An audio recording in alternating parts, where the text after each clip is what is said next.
Musician and comedian Weird Al Yankovic is coming to the island. Get ready to laugh and sing along when he takes the stage at the Treasure Island Amphitheater June 28th. Tickets on sale now. TICasino.com. Get yours now. TICasino.com.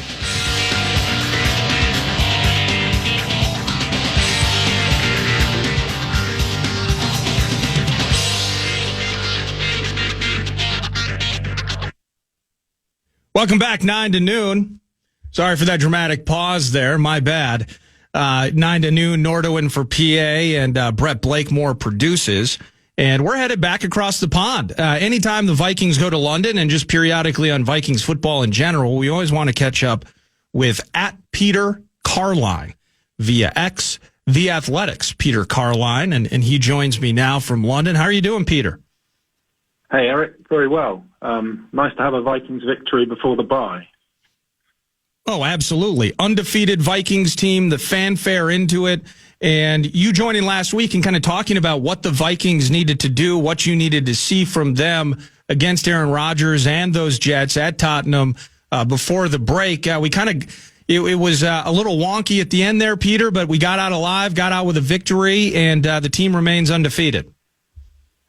I mean, that's the main thing. You want to come away with a win. You want to come away without serious injury. Of course, Aaron Jones is the only kind of asterisk.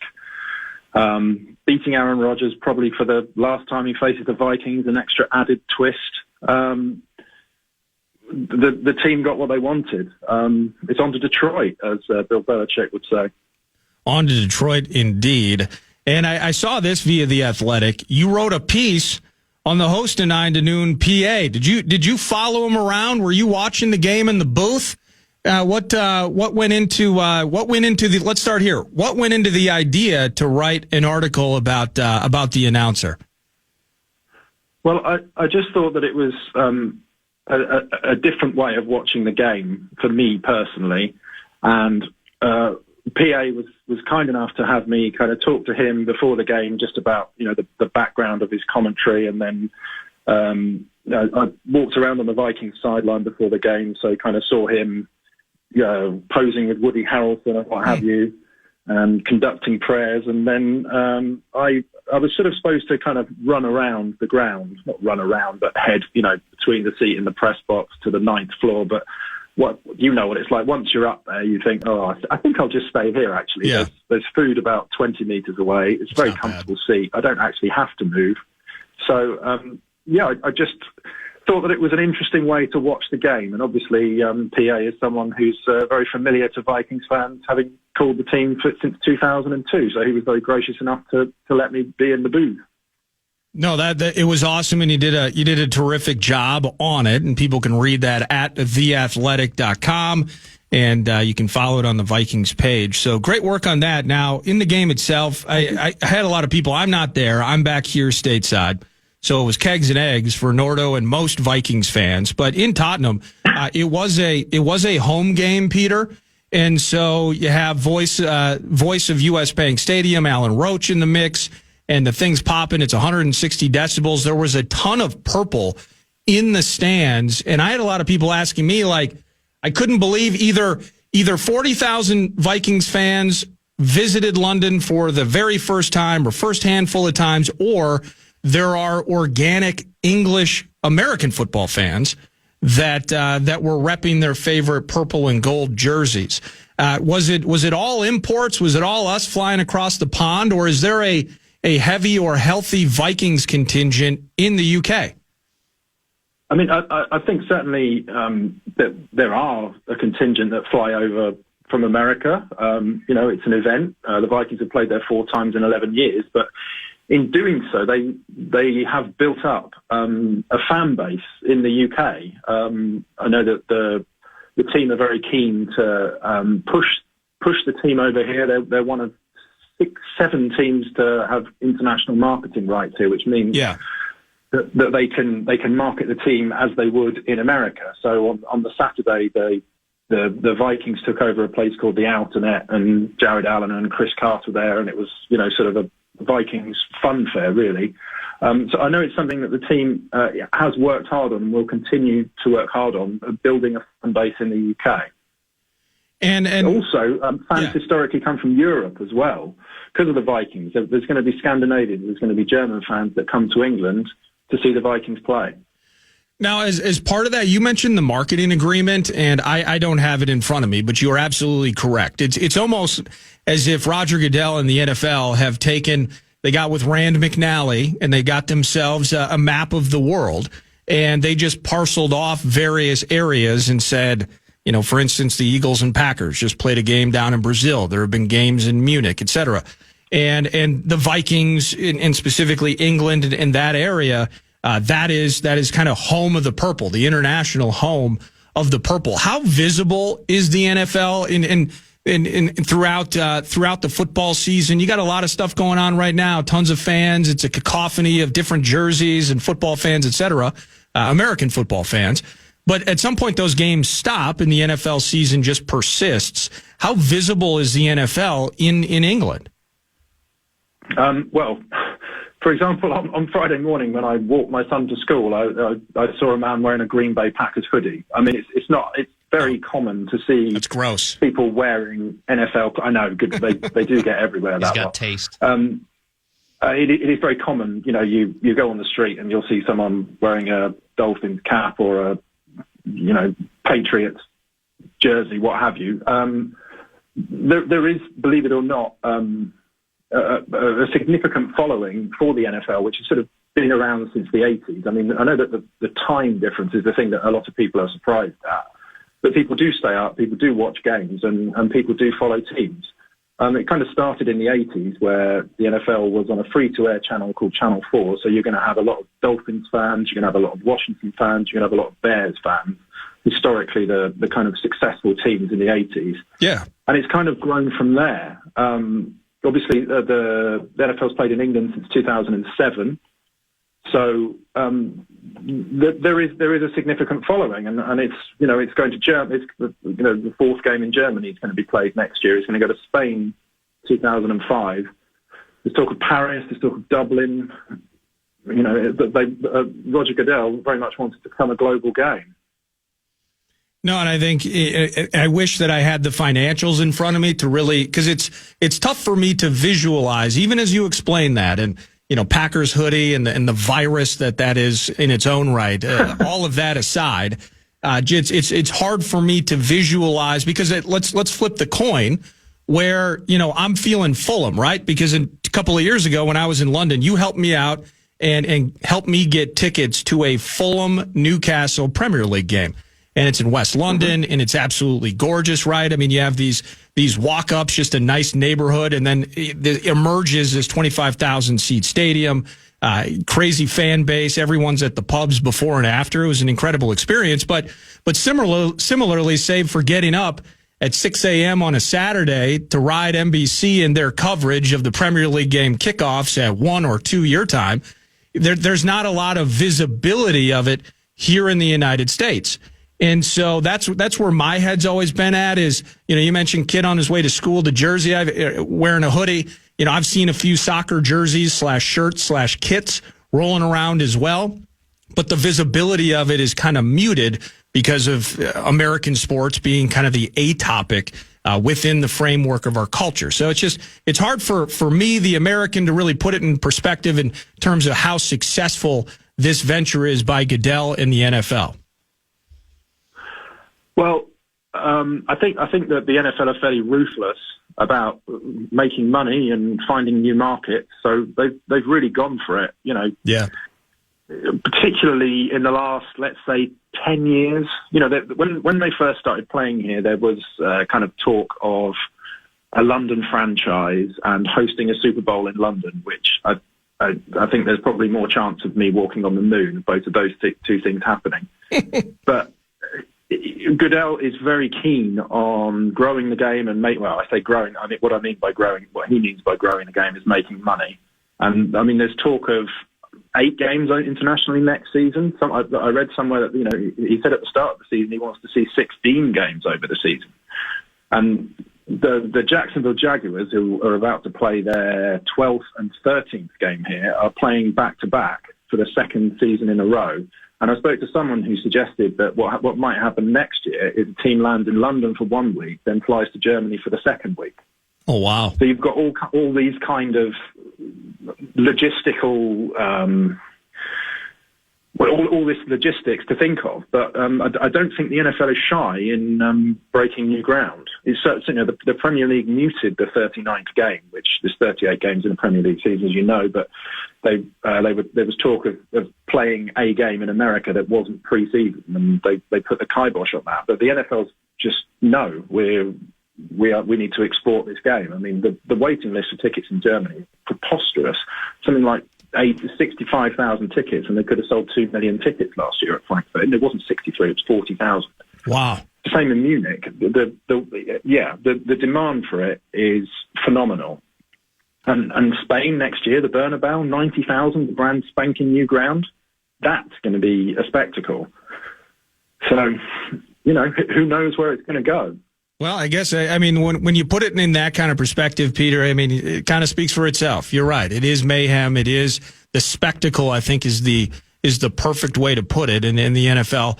Now, with this Jacksonville thing, they keep playing the way they're playing. You Brits are going to ask for your money back, right? You guys, well, yeah, exactly. Come on, Shad Khan, just go back to the States. Sorry? You were talking. No. You said about Shad Khan. Sorry.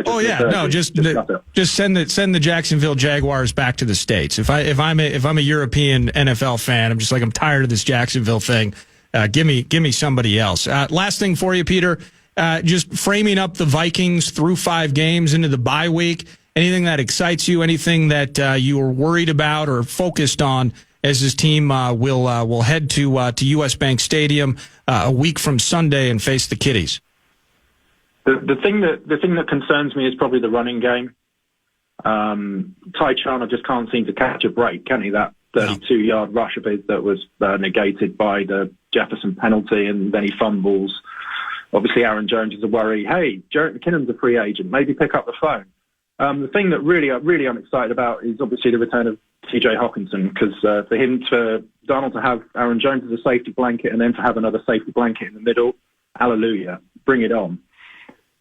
No, I absolutely love it. And thanks as always when you've given us time, whether it was last week, it's this morning, and just keeping us apprised of the purple and gold vibe over the pond. Take care, and we'll talk again soon. All right, Peter? Thanks for having me, Nordo. Enjoy the season. All right, thank you. That's Peter Carline of The Athletic, at Peter Carline via X.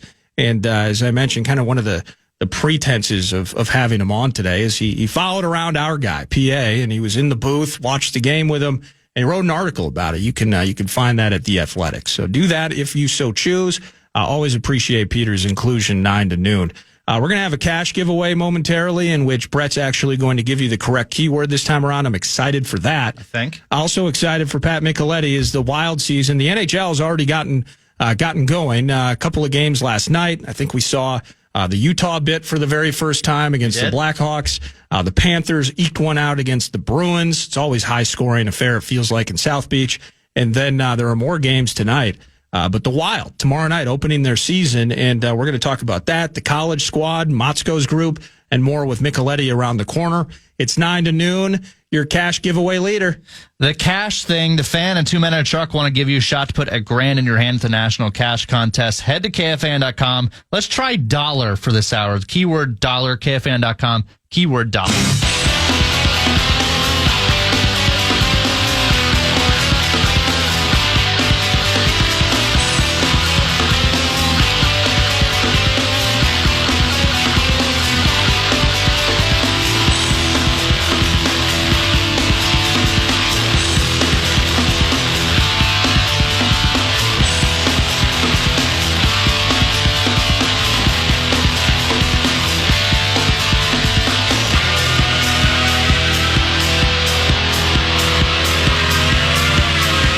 Welcome back, 9 to noon.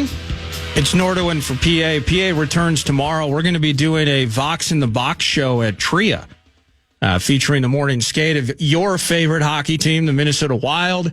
And they kick off their season tomorrow night against the Columbus Blue Jackets. Columbus Blue Jackets featuring a very familiar face as head coach, which is super interesting. But we're going to be there. We got John Hines in the mix, Billy G in the mix, Alex Stalock in the mix. I think there's a Gorg and Russo related element to it. It's going to be a fun show as we kick things off to begin the 24-25 campaign.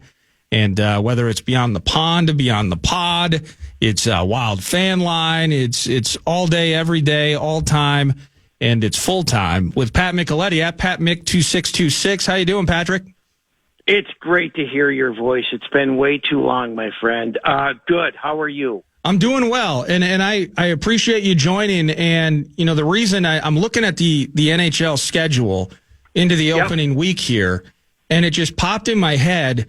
There are 5 games on Wednesday, October 9th. I need to know how to put my parlay together. I got to have Pat Micheletti on the show. That's very true. Although I took the big L yesterday, I thought the Kraken with a new coach and, you know, new attitude would be able to win one at home, and the Blues came back down 2-0 and beat them. So I don't know if I'm the right guy. No, that's okay. You know what you do, and if you've ever heard PA and I doing our 6-pack of picks, our NFL bid on Thursdays, you would understand that everybody makes mistakes, Patrick. And what we do is we lift each other up. We are elevators. But you know what? We have the uncanny ability to bounce back. There you go. See, and right? Tonight might be that particular night. Now, Utah in the mix yesterday. We're going to get to see the Oilers in their first game tonight.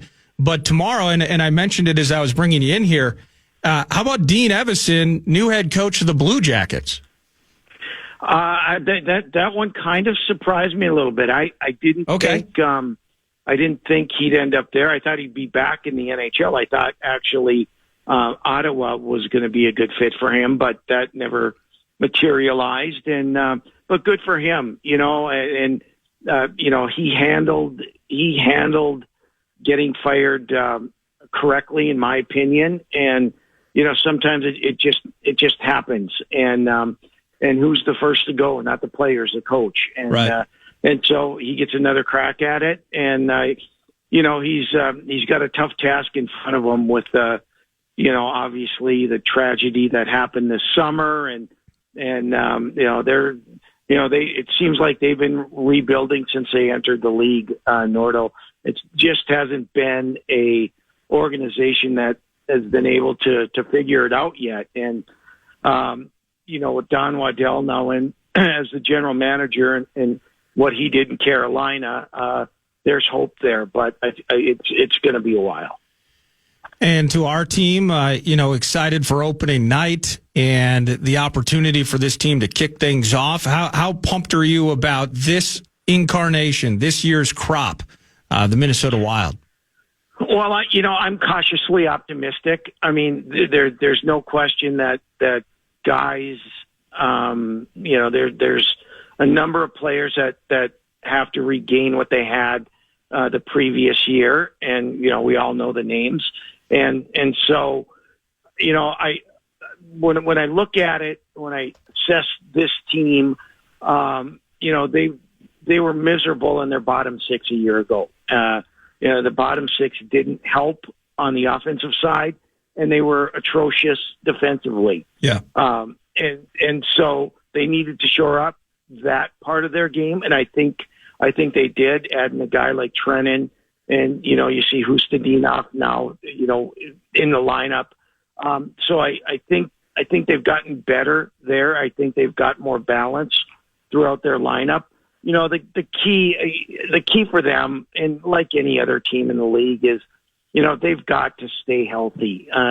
They're, you know, that killed them last year. It made them play players who weren't ready for certain spots in the lineup to have to perform, and they weren't ready for that. So, to me, you know, health is obviously important. Their goaltending. I'm not thrilled with 3 guys being up right now, but that's the way it is. I think that'll work itself out eventually. But you know, so I'm cautiously optimistic. And you know, as part of that, is there an element where, because I heard a lot of it over the course of the summer, this team had the most games with some sort of injury a year ago. So can you just say stay healthy, win games, back to the playoffs? Well, and I think you got to look at it, from this perspective. Listen, Matt Boldy, I think is going to be a superstar in this league. Kaprizov, Eriksson Ek, we know the guys that need to score. Okay, and those guys will score and they'll get their opportunities. And when you look at the bottom six, what do they have to do? You got a guy like Trennan, great penalty kill. The penalty kill was not very good a year ago. They've got to improve in an area like that. I think they've addressed that. Hustadinov is a guy who can kill penalties. Their penalty kill's got to be better. I thought their power play looked great in the preseason. Now that's preseason. It's not regular season. So you get your power play going, your penalty kill improves, and ultimately your goaltending.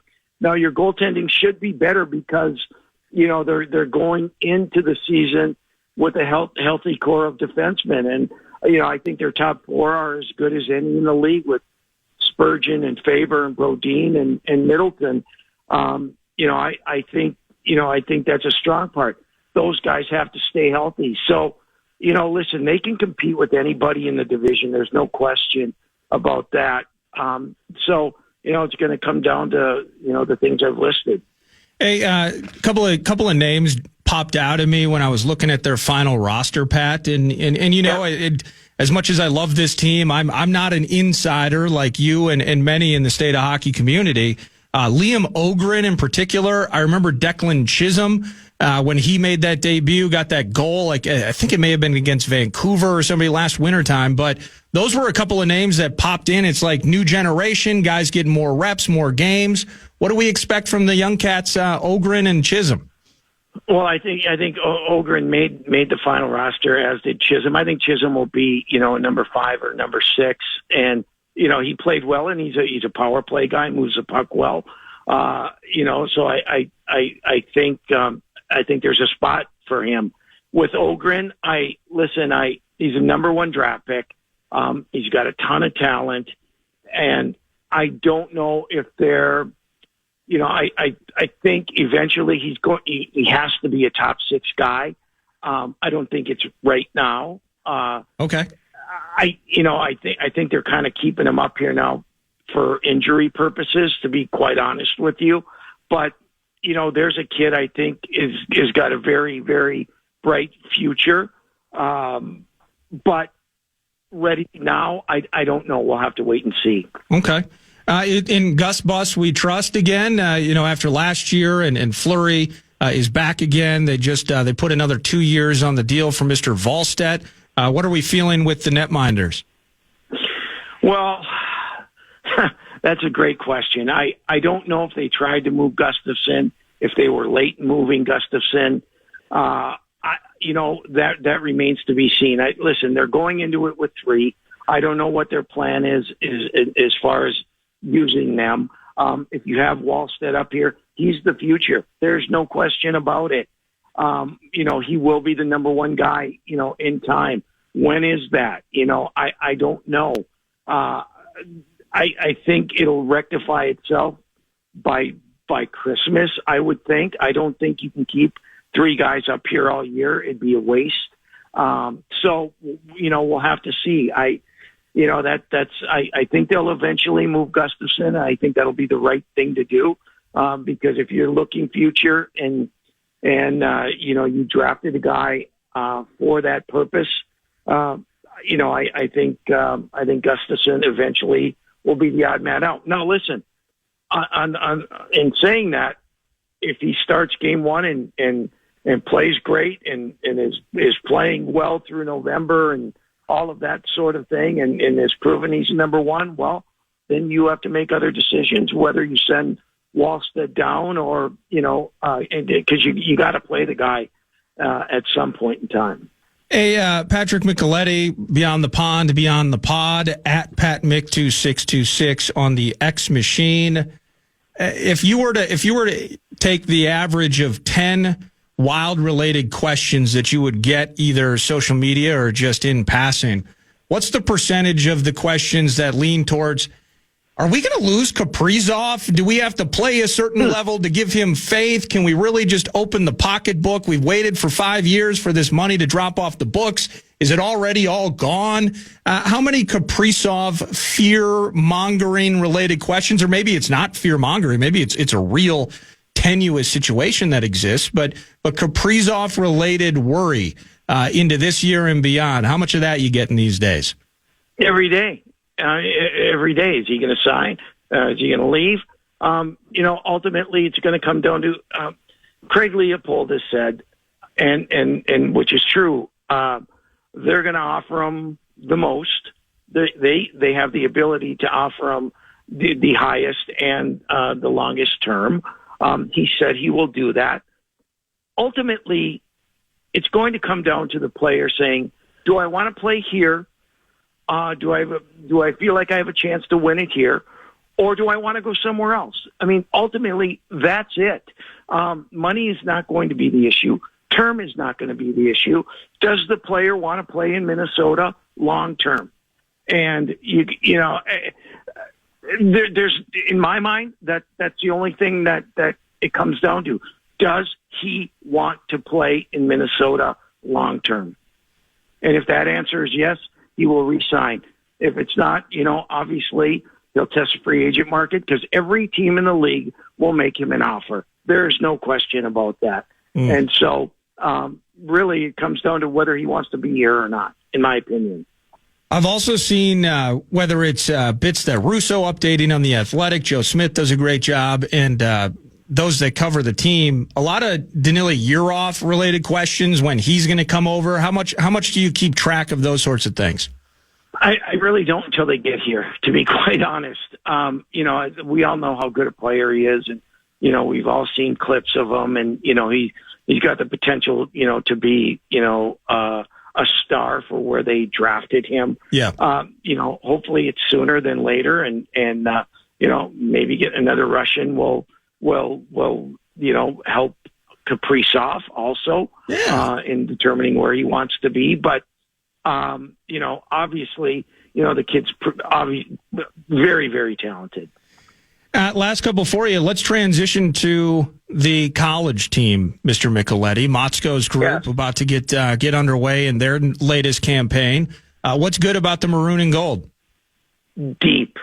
They are deep. And I was talking with the head coach yesterday, Bob Motzko, and I said, "Well, who's your top line?" He says, "We don't have one. We have 4 lines." And watching him in their first exhibition game against St. Cloud, where they won 5-1, they are deep, and they are deep at every position, and they are deep with 8 defensemen that they could play. The one question that will be on people's minds all year is they lose Justin Close. They have a sophomore goaltender, Nathan Airy, who played sparingly last year. Big kid, really good goaltender, but, we have to see it in the games, and he's going to be the guy, and we'll see how he handles it. They're so good defensively that's going to help him quite a bit. And, we'll see this weekend when they open, with Air Force out in Las Vegas on Friday night. Yeah. How cool is that trip, by the way? That is at T-Mobile Arena, right?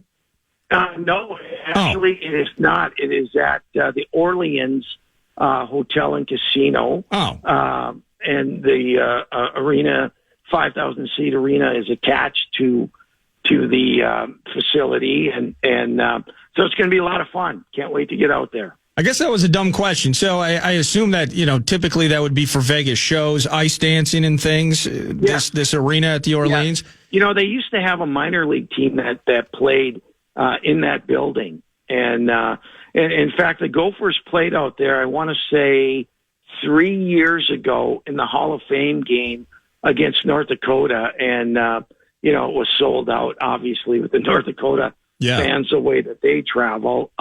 In fact, it was the whole building was green, with North Dakota fans. So, it's a nice venue. It's They call it the Icebreaker Tournament this weekend with UMass, Nebraska, Omaha, Minnesota, and Air Force.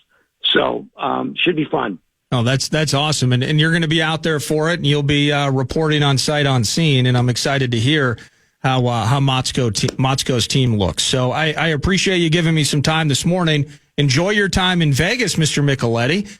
There are sports books there and such. Texting later. If you have any big opinions on something, or maybe I do, maybe we communicate on the text machine. But you're the absolute best, and enjoy your time in the 702. Appreciate it. Thanks. All right, that's Pat Micheletti at PatMick2626. And Beyond the Pond, Beyond the Pod, Wild Fan Line, all of it. One of our resident KFAN fan family member favorites. News around the corner. Brett Blakemore inclusion there. Definitely going to hit on the links. Playoff baseball in the mix, and some audio from Kevin O'Connell as he addressed the media yesterday. That brings us up to the final hour, 9 to noon. Nordo in for PA. It's the necessary evil, as the host of 9 to noon would say. The border battle, the head cheese, the Sultan of Smug. Of course, there's In the Zone, Immortality, in Packer Preview. It's Dave Sinekin. He's going to be in studio at the top of the hour. Man. If you want to chime in what's happening with your favorite KFAN shows, then you can make your voice heard on the Bradshaw and Bryant KFAN text line. Just let us know what you have to say by texting your message to 64686. That is 64686. Standard text message and data rates apply. Welcome back, 9 to noon, Nordo in for PA. Yes, the text messages are always appreciated. 64686, Bradshaw and Bryant, KFAN text line.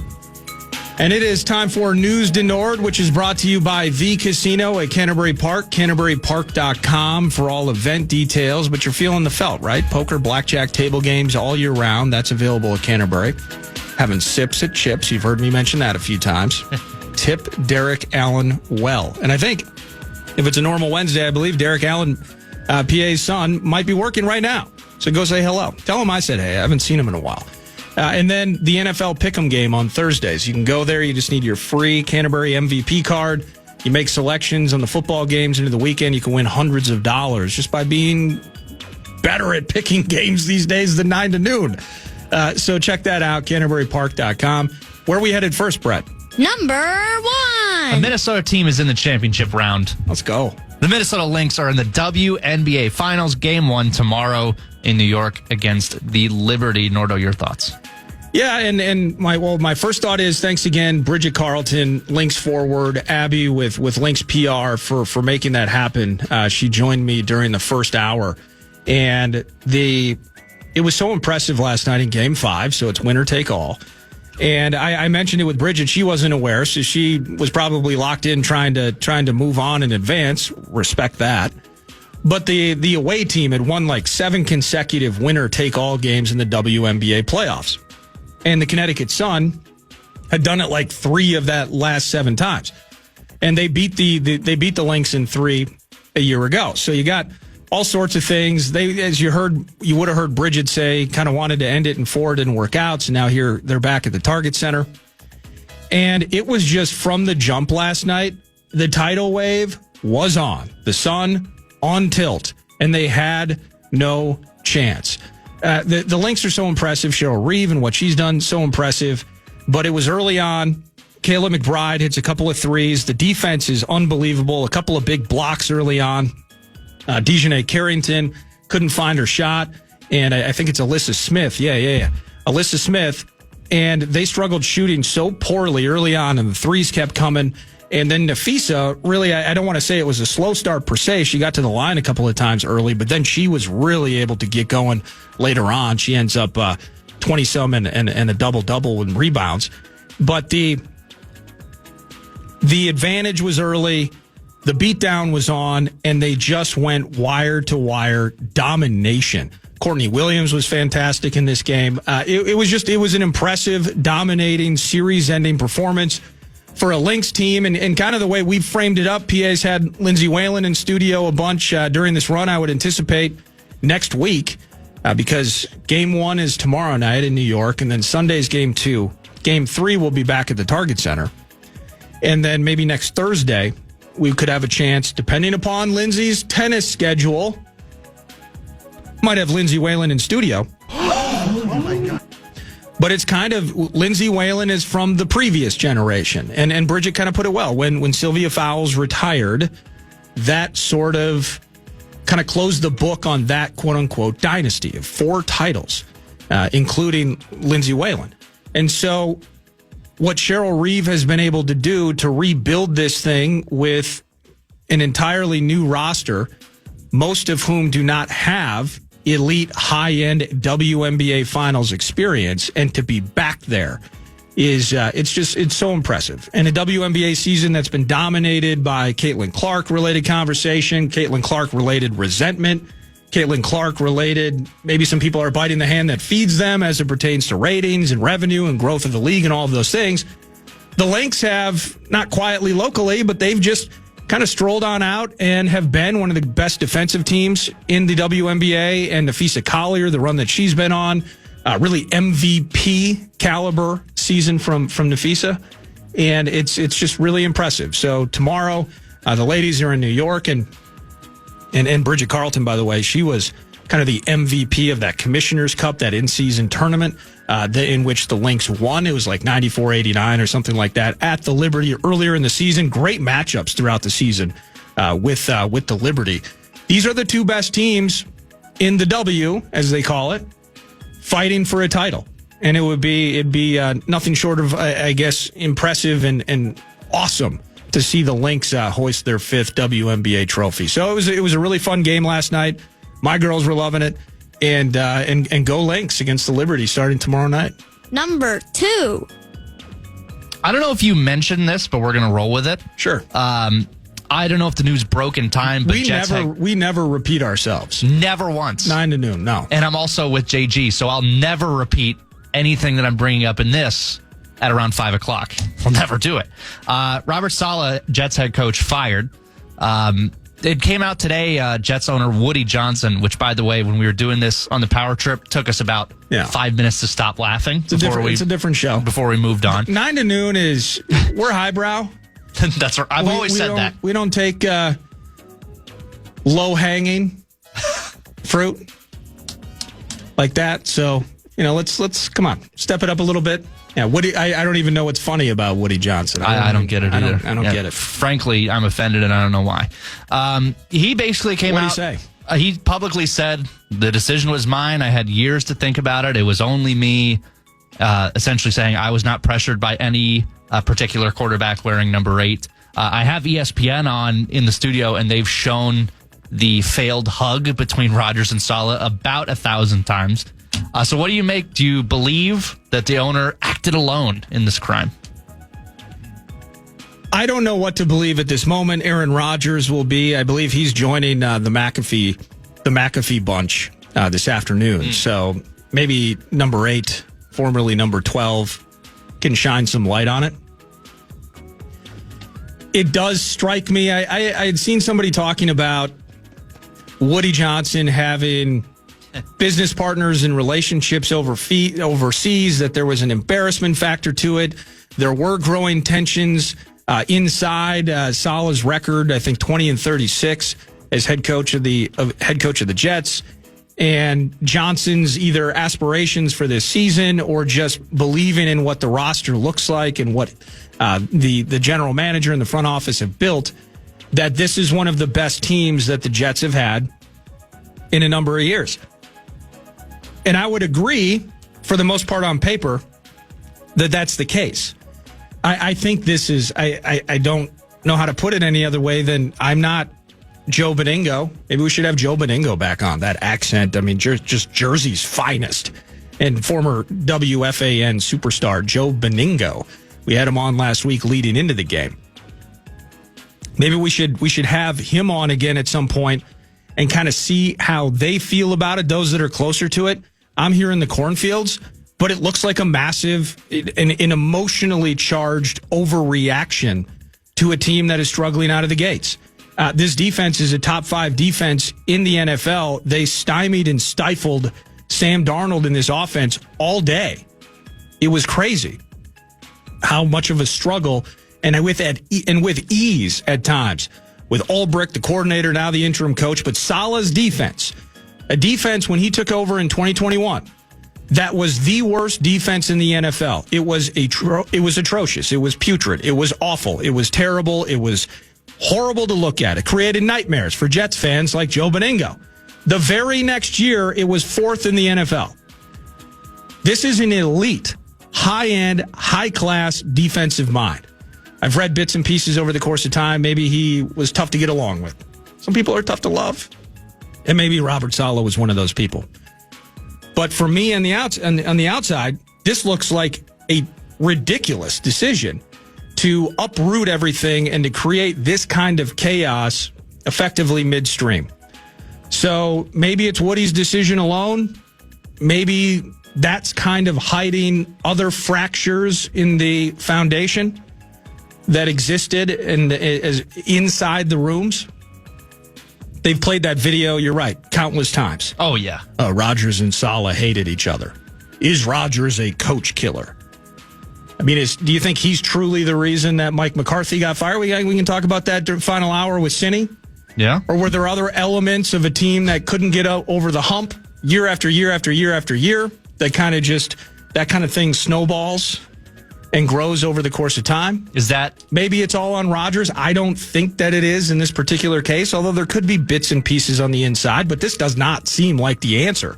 If you think you have one of the better teams you've had in years, the guy you just fired is the reason you have an elite defense. He did not draft Zach Wilson. So it's an odd thing to me. It's a dysfunctional franchise.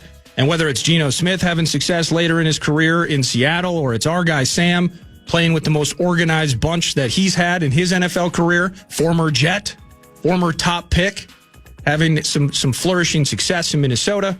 I don't know. The whole thing's ridiculous. I just don't get it. And maybe we'll find out more as it goes on. But Ulbrich, the defensive coordinator, is now. And you know what? Don't feel bad for Saleh. He's going to be, if he chooses to go back to work in 2025, he'll be the most sought-after defensive coordinator, immediate candidate of anybody. And if he doesn't, well, he's going to make $20,000 a day to chill on the couch and read books and catch up with family. And that's News to Nord, brought to you by The Casino at Canterbury Park, CanterburyPark.com. In studio, you know what I'm going to ask? I'm going to ask Cindy. I'm going to say, hey, is Rodgers a coach killer, or is there more to this thing? We can have some Aaron Rodgers related conversation, but of course, the 2-3, the 3-2 Green Bay Packers. I don't want to slight anybody. Careful. Yeah. It felt like 2 losses at Lambeau a couple of weeks ago. Okay. It was 2 points is what it was. 2 points.